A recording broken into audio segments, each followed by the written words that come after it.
Hello learners, welcome to শিক্ষার আলো।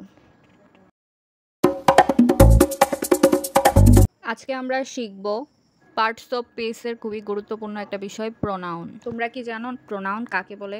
নাউনের পরিবর্তে যে শব্দ ব্যবহৃত হয় তাকেই প্রোনাউন বলে। রহিম is a good boy. Rohim is a good student. এখানে রহিম দুইবার ব্যবহৃত হয়েছে।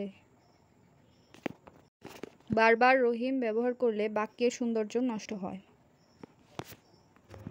হি একটা প্রোনাউন, অর্থাৎ নাউনের পরিবর্তে যা বসে তাই প্রোনাউন।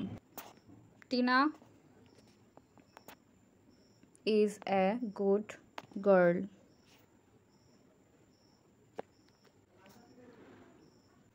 Tina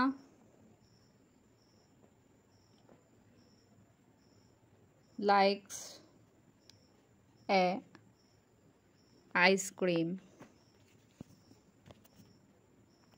এখানে আমি টিনা দুইবার ব্যবহার করছি, তাই আমি টিনার পরিবর্তে শি ব্যবহার করছি।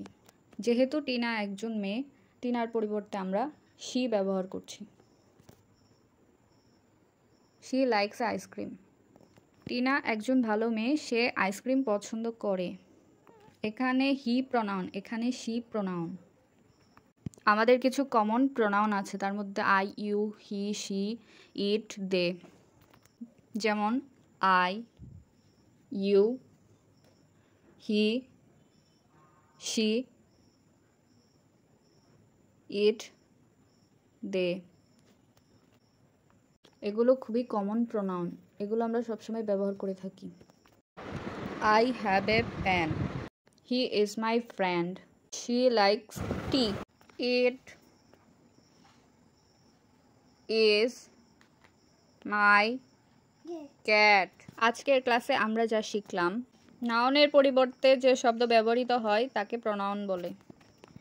কিছু কমন প্রোনাউন হলো I, you, he, she, it, they, we. এগুলো সবচেয়ে কমন প্রোনাউন, এগুলো আমরা সবচেয়ে বেশি ব্যবহার করে থাকি প্রত্যেকটা সেন্টেন্সে। এই ছিল আজকের ক্লাস। তোমাদের সাথে এতক্ষণ আমি ছিলাম জেকে।